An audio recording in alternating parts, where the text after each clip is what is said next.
Ok les gars, donc aujourd'hui, on va parler de 5 choses banales qu'on fait au quotidien qui nous font gâcher notre vie et à contrario, 5 choses banales qu'on fait au quotidien qui peuvent nous faire réussir nos vies et maximiser nos efforts vers les choses qu'on fait qui nous font réussir nos vies. Donc première chose banale qu'on fait au quotidien qui nous fait rater notre vie, c'est le fait de rendre le mal pour le mal.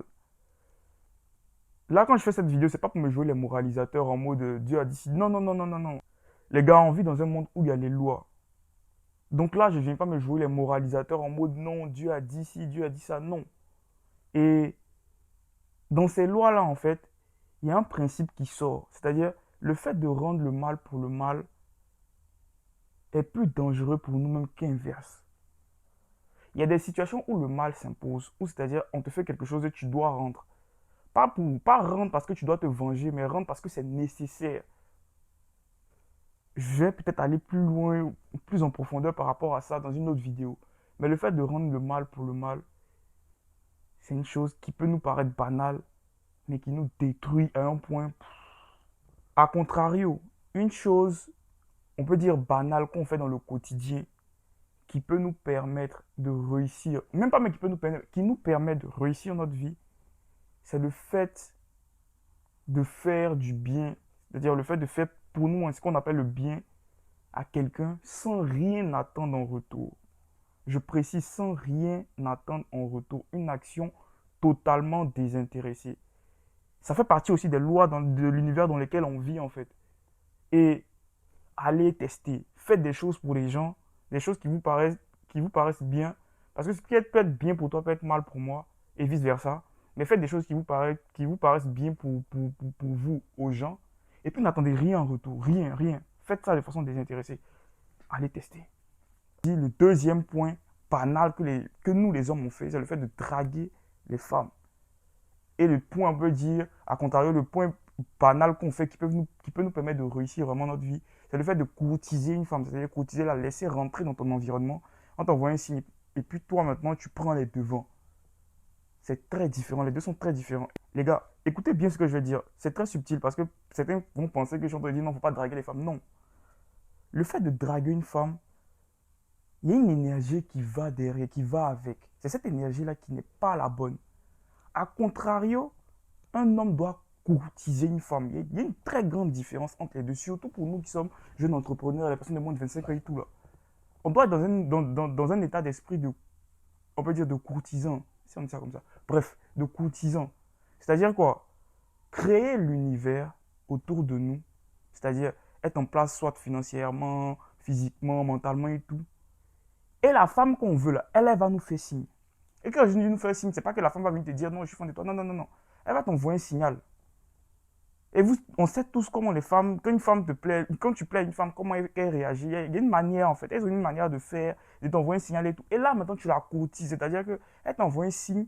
Toi, maintenant, tu regardes si la femme qui t'envoie le signe, elle correspond à toi, tes valeurs, genre à ce que tu veux comme femme et tout. Et maintenant, toi, tu la courtises. C'est-à-dire que tu prends les devants maintenant. C'est là, maintenant, on peut dire, tu rentres dans une phase de courtis. Bref, tu la courtises. Alors que la draguer, elle t'a même pas envoyé de signe. Toi, tu l'as juste vu, elle est jolie. Toi, tu la DM, toi, tu veux. Non. Donc, le troisième point banal qu'on fait au quotidien qui nous gâche la vie, c'est le fait d'être confortable quand tout va bien. Quand tu commences à faire, on peut dire, tes premiers 100 000, 200 000, 1 million, 2 millions, en général, pour nous, les jeunes, on a tendance à penser qu'on est arrivé. Ah, et ça arrive à peu près à tout le monde. Donc, pour ceux peut-être qui ne sont pas encore arrivés à ce niveau-là, je vous dis, les gars, vous allez passer dans une phase parce qu'il y a différentes phases quand tu commences à avoir de l'argent. Il y a une phase où tu gagnes de l'argent, il y a une phase où tu dois, on peut dire, multiplier cet argent, et puis il y a une phase où tu dois rester riche. Dans la phase où tu dois rester riche, c'est cette phase-là dont je parle en fait. A contrario, un point banal qui peut nous permettre de réussir notre vie, c'est de paniquer quand tout va bien. C'est bizarre ce que je dis, hein, mais tester. C'est-à-dire que quand tout va bien dans ta vie, c'est-à-dire tes activités vont bien, tout panique. Dis-toi, attends, qu'est-ce que je peux faire pour sécuriser encore plus ce que j'ai? Parce que ce que tu as, ça te plaît. Mais tu peux faire de sorte à sécuriser encore plus ça. Et je peux pas vous dire, genre, en mode, tu dois tout le temps travailler. Non, non, c'est pas ça. Les trucs sont très subtils. Mais paniquez quand tout va bien. Dites-vous que rien n'est stable. Tu peux tout perdre rapidement. Donc, tu dois toujours être en alerte maximale. Maximale. Bref, testez. Donc, quatrième point banal qu'on fait au quotidien qui nous gâche la vie, c'est le fait de se lever et de se coucher à des heures différentes. Les gars, ça peut paraître banal, mais ce n'est pas un jeu. Notre corps, c'est une machine. Et chaque machine a un programme. Et si chaque fois tu entres un programme différent dans ta machine finit par s'user. Comprenez bien. Si chaque fois tu rentres un programme différent dans ta machine n'est plus performante. Donc, à contrario, un truc, on peut dire banal qu'on peut faire, qui peut nous faire réussir notre vie, c'est de se lever et de se coucher chaque jour à la même heure. C'est-à-dire que si tu as décidé de te coucher à 2 heures et te lever, disons, à 9 heures, couche-toi toujours, soit avant 2 heures ou à 2 heures, même jamais après 2 heures. Et réveille-toi toujours à 9 heures ou avant 9 heures, mais jamais après 9 heures. Jamais après. C'est le jamais après qui est le plus important. Allez, faites ça sur une semaine, testez, puis vous allez voir les résultats. Je n'ai pas envie de donner les résultats parce que si je les donne, parce que je ne veux pas me jouer les conseiller. Testez ce que vous faites. Testez ce que je dis plutôt. Et vous allez voir les résultats. Donc là, on est arrivé au cinquième et dernier point banal qu'on fait au quotidien qui nous gâche la vie.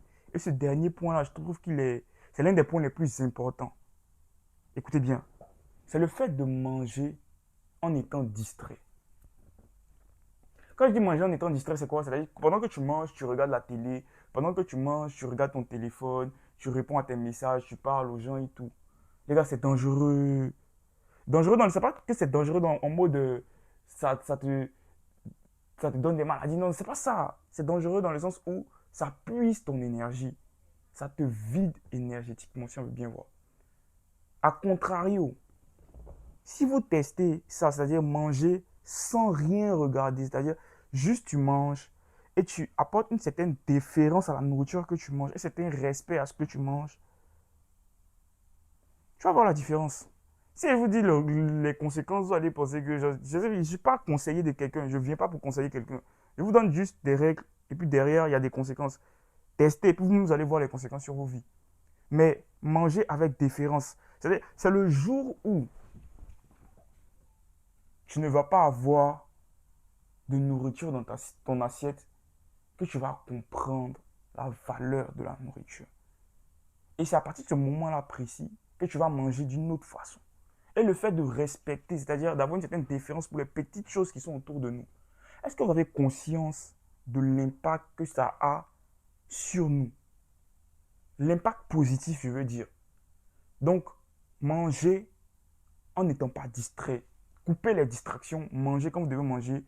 Et vous allez voir que dans cette période-là, très souvent, on se dit non.